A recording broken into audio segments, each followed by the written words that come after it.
Hello, everyone, and welcome back to the Beauty Topix podcast. I'm your host, Chantel, and I have an amazing guest with me on my couch today. I have Miss Lauren Doherty, and she is someone that I met. She actually booked me for hair and makeup for family portraits, and I'm extremely nosy, and I love to get to know my clients. So I want to know, what do you do? What's going on?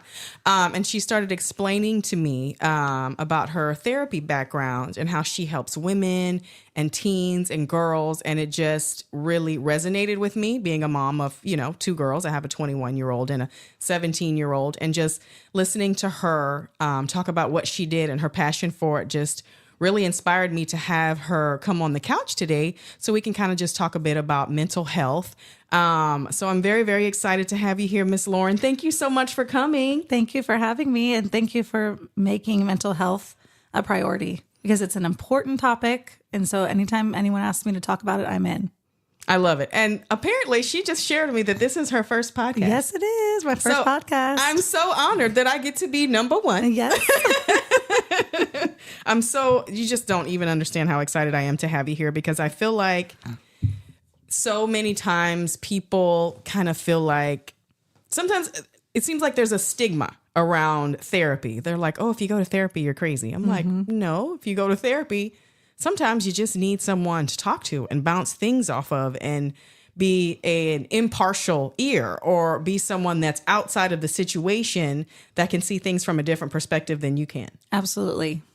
So I just think it's super important. I kind of just really want to jump into it. Did you always know that you wanted to help people? Yes. So my story is kind of interesting. I was born with a pretty serious congenital heart defect. Oh, wow. So when I was born, I had multiple things wrong with my heart. I had open heart surgery when I was 2. Shut the front door. My parents were these young 24-year-old. They had no idea what to do. And they kind of just, they needed support, but they didn't have it at the time. Mm-hmm. So this was the 80s. And they threw me into life with my other 2 siblings after my surgery. They didn't put me in a bubble.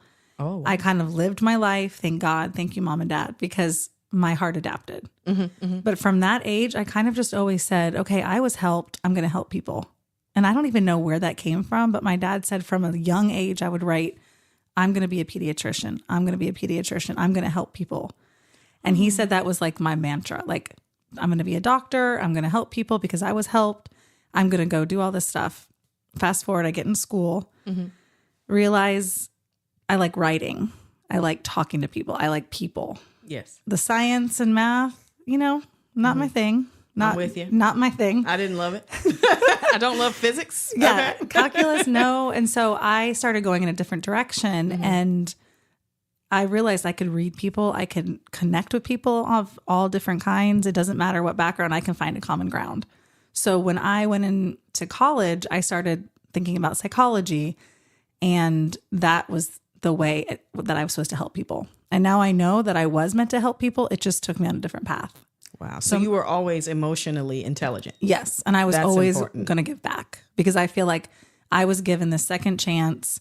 I was given this chance at life, and people needed to, hear my story. And there's more to it when I get in my 20s, which I can get into also, but it's all about, helping people. And so doctors do what they can, counselors do what they can. We all help people in a different way. A statistic that someone told me, 70% of people with heart defects have depression or anxiety. And I'm like, you know what? That would have been really well suited for me if I knew that. Because I felt crazy. I felt dark. It was a dark time because I felt anxious. I didn't have the depression, but I felt like at any moment I would die. And that was a very new feeling for me. And so we realized together through therapy that because I became a mom, my mortality became very apparent. Yes. And we worked through it. And he actually had a great suggestion. He said, talk to your heart doctor about it. And my heart doctor was like, that's not what happens. You don't just keel over. And so I kind of just needed to check myself. And I also started medication, and that medication really helped me. And now I advocate, if people want to talk to me about medication, I'm an open book, because I don't think you should be ashamed of that. No, I don't think you should be shamed for it either. If it's helping you and you need it to get through your day so you can be productive and have some peace of mind, then do it. And at that time, that's what helped quiet that because I do have heart palpitations. So when it happened, the Lexapro, what it would do is just quiets the voice saying, this is it. This is the end. Now, I wasn't on it forever, but that's what helped at the time. Oh, wow. So I think I'm a better therapist now because I'm like, oh yeah, you had anxiety. I get it. I feel that anxiety, Yes. I know what it feels like and it's scary. So that really propelled me now to do a lot of work with families with medical stuff because I'm like, PTSD can happen with medical stuff too. Oh, yes, for sure. For the caregiver. I'm so glad you like said, okay, look, I need to go talk to someone because you didn't let it cripple you. You knew something was wrong and you're like, wait, I'm feeling this way. I have to do something. You're looking at this little baby. And I mean, for any parent, especially when it's your first one, you look at them and you're just like, I just want to make sure I can raise them and, get them to adulthood. I want my child to bury me, not the other way around. You have all those little mother's prayers, that you do. And I'm just so glad that you had the background and the knowledge to know something is wrong. Something is wrong. I think a lot of moms, new moms don't realize it or they go through postpartum or something like that. And they just punish themselves or feel like something's wrong with them. And it's like, no, it's not that. Just get the help that you need so you can kind of get over that hump. And there's no shame in it. I really feel like nowadays, some of the stigma is not what it used to be in the past. How do you feel like the thoughts around therapy have changed over the past 20 I think we're years lucky. or so? I think things are getting way more normalized. So social media in that aspect has helped because there's ways there's videos about check in with your friends, check in with your loved ones. There's a whole campaign about men checking in on each other because men's mental health is really low sometimes and they do not want to get help. So I think the stigma has lifted and I think that we're way more willing to talk about trauma and talk about stuff whereas our parents, they almost didn't think it was worth their time to do it. They didn't think they deserved it because they said, this is just how it is. We just got to keep going. But really, you don't have to keep going in misery. Yes, that's true. That's what I would tell someone is go ask for help. Because when I heard that 70% of people with my heart defect or a heart defect had that, I actually was like, I'm not crazy. I'm normal. So normalizing is a huge thing we do in therapy. And that makes you feel less crazy because you can feel like you're about to go to a mental hospital and then someone tells you, no, actually, that's really normal. And I guarantee you'll feel about 80% better when you hear that that's normal. Sometimes you just want to hear you're normal and you're not crazy. Very true. And I think years ago when people would go see a therapist, it was almost something they would do in secret. I remember watching a movie and she had the scarf on and the sunglasses and she's putting her head down and writing down a fake name on the clipboard so they wouldn't say her real name in the lobby because people knew her in the city. Yep. It was, and laying on a couch. Yes. It was such a stigma of please don't let anybody find out because they're going to think I'm a crazy person or I might lose my job or something because I'm seeing a therapist. You know? Can you describe some of your approach when working with different age groups? Yes. So I love working with kids. Kids are so fun. They're so honest. With my little kids, I love just kind of getting in there and getting on the ground and playing with them because they will be doing Legos and I get them relaxed and they'll just talk. They'll just, la, la, la, la, la. They don't even realize what they're saying because they're kids. They're not meant to be fake about anything. So once you build that rapport with the kid and you say, let's do a puzzle, let's play, let's color, they will open up as long as they feel comfortable. And then teens, a lot of people are afraid to work with teens. And here's why I like teens, because teens will tell you like it is. And once you break that little shell, they're going to keep coming back and they're going to keep telling you things. And the biggest thing I can tell for teens is everything here is confidential. I'm not going to go say all the stuff that you told me to your parents. So this is a place to get it out where I'm not your friend. I'm not going to say, oh my gosh, this is how I would have done it. I'm just here to listen. And so teens actually are very honest once you give them that space. And I've actually had a lot of teens just sit there and we just chat about school and then something will come up and I'll be like, tell me more about that. And they'll be like, and it's a whole tangent. They want to talk. They just sometimes think that you're out to get them. Like their parents made them come to therapy. Yes. Sometimes, yeah, I could see that 15, 16-year-olds feeling like, the world is, Yeah, why would you want to talk to some stranger?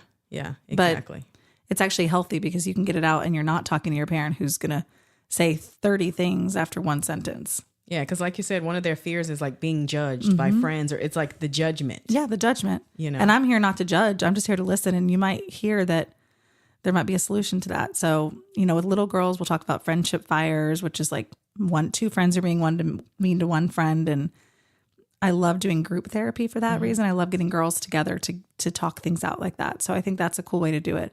And then adults, it's just a whole different ball game, because the way I do it is talk therapy, but I also educate adults on things about how to change your thoughts, how to change your behaviors, and we work on more set goals. So I don't know if that makes sense, but no, it makes total sense. Do you feel like therapy is for like all ages? Would you? I mean, like what's the youngest? Would you say for therapy? Well, that's a good question. 5, 6. What is? People can do play therapy, as early as 4. Okay, I've seen.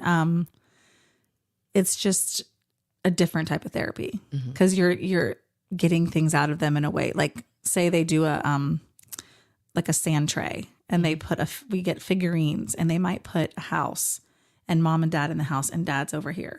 And those are the kind of things we pick up on. Or a picture where darkness, there's lines over somebody, and you have to kind of know how to interpret those. So a lot of people who are specialized in play therapy, whole different ball game than adult therapy. Wow. Play therapy is really interesting, but it's all about like how you interpret some of the stuff they do. And so that's kind of a cool way to do it too. Wow.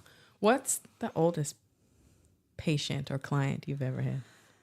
I'm so curious. I worked at a domestic violence agency, and I had a 73-year-old widow who was in a relationship with someone who was stalking her, domestic violence partner, an ex-partner. She was the sweetest woman, and I still have an angel she gave me for Christmas, because she said, "You're my angel." She would come in and she would talk about how this man just basically was terrorizing her, and I think he was after more of like a monetary thing, but they definitely had they had a real relationship.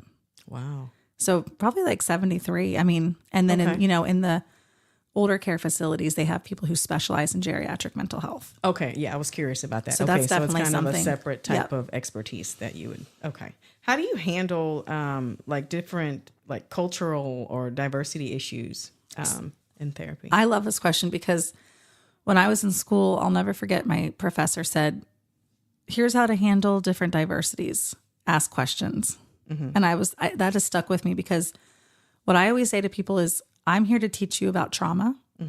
You can teach me about your culture. You can teach me about how you would respond. And I'm not here to teach you how to handle your cultural, nuances, identity. I'm here to teach you about the trauma piece, so we can kind of learn from each other. Because you're not going to know every culture. You're not going to know every ethnicity. You're not going to know all the nuances. And so I'm here to teach you one thing, but you're also teaching me. I've taken a lot from different clients. So I think that's such a cool aspect, because in Tulsa, Oklahoma, when I worked there, I learned a lot about, the Native American people. And there was a lot of different issues there. And it was just like something I learned, and I can take away from that. And then hopefully they learn from me how to handle their trauma. Gotcha. Okay, that makes total sense. Yeah. I love that. Yeah, it's just because it's all a learning experience, because it's like, even when I don't do anything close to what you do, but just working with different cultures on their weddings. Oh my gosh. How different processes go, and like different ceremonies, and it's, it is like a learning curve. Like you jump in there, but you want to be respectful of everybody's culture. You want to learn about it. And, working with different Palestinian brides that I've had, and Israeli brides, I've learned so much about these different cultures, and I'm so grateful, because it's something that opened my eyes. Exactly. It was so eye-opening. I'm like, wow, that's amazing. They wear bright colors, and they do all these different things, and it's so inclusive, and their entire family comes. It's like learning about different cultures is just so beautiful. And you said the family dynamics on the day of the wedding are very different. Exactly. Where some are pushier with their daughters, and some are more hands off. So you are, I know people tell you things and spill things in the chair. Oh, goodness. When people sit down in the chair, that's the thing. I feel like, a therapist, but I'm like you. We have in a the lot fact of similarities. Yes, I love to ask questions, Yep. though. I love to ask questions. I remember when you sat in my chair, I was probably a chatty Cathy because it's like, once you told me what you did, I was like, oh, Yeah. okay, now tell me this and tell me this and tell me this. Exactly. We talked about so much. I'm so curious, how do you help women specifically kind of navigate through traumatic experiences? Like, I don't want to name like a specific experience, but if you want to give, that's a great an example. question. So first, I just want to reiterate trauma. People think of trauma as, physical pain, a burglary, I think sometimes, or yes, an assault. Mm-hmm. So I'm going to also just educate really quick. A traumatic event can be witnessing a car accident, seeing someone have a seizure in front of you and it's sticking with you, being in a house fire. So a traumatic event is something that is different for everyone. But my expertise more was sexual assault, domestic violence. And then I did work with kids who had crossed the border from Mexico and they were abused along the way, physically or sexually. So treating trauma is very interesting because there's lots of different treatments, but one of the biggest things is teaching somebody how to remember a traumatic event without going back there physically. So basically, when you remember a traumatic event, it can be a flashback. What that means is your body goes into fight or flight. You might have heart palpitations, you're shaking, your breath quickens, you might just be sitting in a room and a smell gets to you and you go in the fetal position. Or you might literally never go into Houston because something happened in Houston and you can't because it physically debilitates you. So my job as a therapist is to not erase what happened. That happened to you. That's part of your story. What we do is we kind of make it almost a boring story. So you tell me the story in different parts. We work through each part, grounding you. And then you can remember without going into flight or fight. And this is a more simplified way to explain it. But basically, we work each session on, not right away, but telling the different parts of the story. Okay. And I will not let you ever leave a session without knowing that you're safe and you're here and you're grounded. So, sometimes therapists who aren't licensed or who aren't trained in therapy, they have them tell the story, but then they let them leave when they're in that flight or flight. And that's the scary place to be. So we have to teach them, okay, now we're going to do some grounding and some breathing. What that means in real life is when you experience that, you will then know what to do. Yes. Because there's going to be triggers in your life that happen all the time. Yeah. Now, the people who disassociate, you might hear people say like, I remembered something later in life and it just hit me. Because sometimes the trauma, you feel like it's happening to somebody else. And they describe it as like you're watching a TV show and you're watching it happen. The problem with that is you push the feelings, they eventually show up. But what happens later in life is you don't get to choose when they show up. Also, you don't know what to do with those. So you might start feeling them and you turn to alcohol because you're like, the only thing that helps me is this bottle of wine. The only thing that helps me not think about this at night or not have a nightmare is a Valium. You start to have those crutches. Yes, it's a coping mechanism. So we want you to get into therapy instead of pushing it down to say, I'm going to control when I remember this and what I do. Because as much as you try to push things down, they will come out. Yeah, we'll resurface. They'll resurface. You don't know when, you don't know how, but our mind is strong and it'll come back. So we teach you how to handle it on your own. Yeah. And I'm a fan of survivor groups. So I ran a domestic violence survivor group where it started with like 5 women and then we ended up with like 15 women. And I ran the group from a therapeutic perspective, but by the end of my group, they were just a unit and they were there for each other every week. They had bonded. And I went on maternity leave and I said, okay, my replacement's going to take over.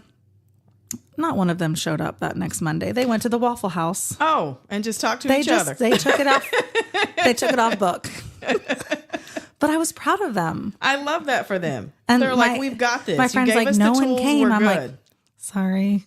Yeah, but you gave them the tools. Yes. And so they felt like they could kind of go it on their own until you got back. I love that. Yeah, and they were there for each other. They had each other's backs and they knew that they weren't alone. And one girl was 54 and one girl was 19. And it was just a cool. So I really believe in those kind of therapy groups. I think those are great if you can find those. And I love that there were all ages. Oh, yeah. And all ethnicities. I love that. People who would probably never be friends in real life. Exactly. I feel that, it's something that you can bond over, honestly, traumatic experiences, because it gives you that feeling of I'm not alone. It wasn't just me. Yeah. I didn't do something wrong. It happened to her and her and her. It's not something that I did or I put out in the universe that I deserved this. Do you know what I mean? Sometimes bad things just happen. And you're not dumb. Yes. And we need help with coping with that. Yes. Yeah. And you're not gullible for falling for an abuser. Mm-hmm. They all compared their narcissistic partner and they found so many similarities. I'm like, see, this happens. Because they say, I feel so foolish. How did I see it? Well, these 4 other girls felt the same thing. Exactly. So that's why those things are very powerful. And then there's a support group. A support group is somebody who is a group like an AA group. It's run by a community member. So not necessarily a therapeutic person. A therapy group or a counseling group has a person who's trained in case somebody does disclose suicidality or something like that. Okay. Gotcha. So there are differences between the two when you're looking. Okay. That makes sense. Thank you for clarifying Yeah. that, because I would definitely not have known that. Yeah. I will say I have a really good friend, and I remember it's been years ago, but she went to the movies with her dad and her grandpa, and there was a war scene in the movie, and her grandpa falls out of the movie seat on the floor, and he just starts convulsing, and they had to call 911, and it was very triggering for him. He had a traumatic experience, sent off to war at a young age, had seen so many horrific things, and even watching it on a movie screen, it just took him out. They didn't know what to do. And that flight or fight took over. He thought he was in danger. Exactly. His body did not know. His body was responding, even though his brain was saying, it's a movie, but his body reacted physically. And that's why therapy is important, because when that started coming on the screen, there's things you could have done. I need to start breathing. I need to walk out of the room. This isn't good for me. This isn't safe for me. But combat veterans of that age, they did not get mental health treatment. Exactly. And that's scary, and that's sad for them, because a lot of PTSD in veterans can be helped. And that's the other thing I want to say. Kids and teens are, if people are listening and they have been a survivor or they know a survivor, kids and teens are very resilient. And so if you do have a child that's been a survivor of trauma, get them treatment. They are so resilient.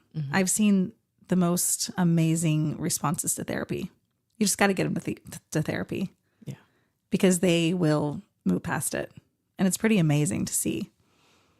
So do you think therapy is a lifelong commitment? Is it something that you do once a week for the rest of your life? Do you know what I mean? Yes, no, I totally get it. Because I have clients ask me that. It depends on the type of therapy. Okay. So if you're doing solution focus, which is, I want to get through this, we'll have 9 to 12 sessions, we'll hit the goal. But I do believe it's a lifelong commitment to have check-ins and to have somebody that you can get a hold of. The only other thing I will say is sometimes people go to therapy, they get better, quote unquote better, then they just stop because they feel better. Okay. And the problem with that is they weren't quite ready. And so when it gets bad, you don't have that weekly support. Sometimes I would have clients that would try to come every week because it was just, I was their social interaction. And as hard as that is to make my boundary, I had to stop because therapy is not a substitute for social interaction. You still have to go out into the world. You still have to meet peers. And I'll tell people, I can be your friend at a coffee shop and tell you what you want to hear, or I can be a therapist and tell you the hard stuff. Because a friend at a coffee shop's not going to challenge you. So sometimes people do treat therapy as a lifelong thing because they just need that companionship. But the problem is that can't be a substitute for that because that's not a real friendship. Ethically, it can't be. Right. So are there, okay. I'm trying to word things properly. Are there I get you. Are there multiple therapy styles? Yes. So would I see a therapist for this type of trauma? Do I see a therapist for this? Or is it more about a treatment plan or a treatment system? No, that's not a weird question at all because there's so many different things. So first of all, there's different treatment styles. So people get trained in CBT, which is cognitive behavioral therapy. That's what I like to do. Okay. It's changing someone's thoughts and behaviors. But then there's also, if you want to get analyzed and talk about dreams and talk about your childhood, you could do a psychodynamic counselor. Okay. That's a different background. And on their website with therapists and on Psychology Today with their blurb, they will tell you what kind of therapist they are. Oh, okay. So you can know what to look. And I have people calling me all the time. Can you help me find a counselor for this? I will say, like anxiety, depression, trauma, most counselors can treat those things. Okay. Trauma counselors, trained in trauma focused CBT, which is what I'm trained in. We are a little more specialized because there's a protocol we follow. And I would suggest that for like children with sexual assault, children with, assault and battery, things like that, because it is a very specific with research shown. But there, you go to school and you learn different styles, but then you kind of adopt which one you want to do. Okay. And then there's also people who specialize in EMDR, which is eye movement. Have you ever heard of that? Yes. EMDR helps with trauma, but you have to be certified in that. So yeah, I mean, it's a great question because if you wanted to do marriage counseling, that's a different therapist. Right. Family counseling, different therapist. And then there's people who want to do the long-term, and that's more psychoanalysis, kind of what you see in the movies. Okay. It's not as common now, but people still do it. Okay. I was just curious because, as a layperson, when you're trying to navigate this world, you're trying to figure out, okay, well, what kind of, now there's different kinds of therapists. What kind do I need? This is what I've gone through. I mean, is it normal to like kind of interview different therapists and like book multiple sessions to try to figure out, it is normal to see who you're comfortable with? Because people think they're going to hurt someone's feelings if they need to switch therapists, and they're not. It's like finding a hairstylist that works with you. Okay. If you don't gel with that therapist, that's not going to be a good therapeutic relationship. I do have a caveat to that. Okay. Most people who go to their first therapy session, you're not going to love it because that therapist is kind of itching that wound a little bit. We're scratching. It doesn't feel good. It might feel great because you're, okay, I feel normal. But if you're doing like a trauma or a depression where we're challenging you, I will say to somebody, give it more than one session before you decide on the therapist, because the first session is hard because you're talking about things that you might have never talked about before. And we're going to push you. But I would say after 3 sessions, if you really just can't connect, it is totally okay to go to somebody else. Lauren, thank you so much. This was an absolute freaking pleasure. Oh, I'm so glad. Thank you for having me. I'm so happy you just like kind of let me, pop your little podcast cherry. I love it. And you were able to come and share this time with me. It truly meant so much to me. I'm just really happy just to talk about therapy and mental health and just kind of help remove some of the stigma, because you're not weak for asking for help. So please don't ever think that. If you need it, you need it. If you're looking for someone impartial, non-judgmental, to just help you cope with whatever it is that you're going through, don't be afraid to reach out for help. And I think a lot of people don't even realize, like, with your different like support groups that you can find, that you can research in your area, that target certain things. You were talking about how there's specific ones for each thing. Find one in your area. Yeah, find one in your area. And therapy is not scary, I promise. We're nice. Yes. And we know it's intimidating at first, so we will go at your speed. Yeah. I love that. I love that. Thank you so much again for coming. Thank you guys for listening. We hope we helped you today, and we wish you all good mental health. Bye.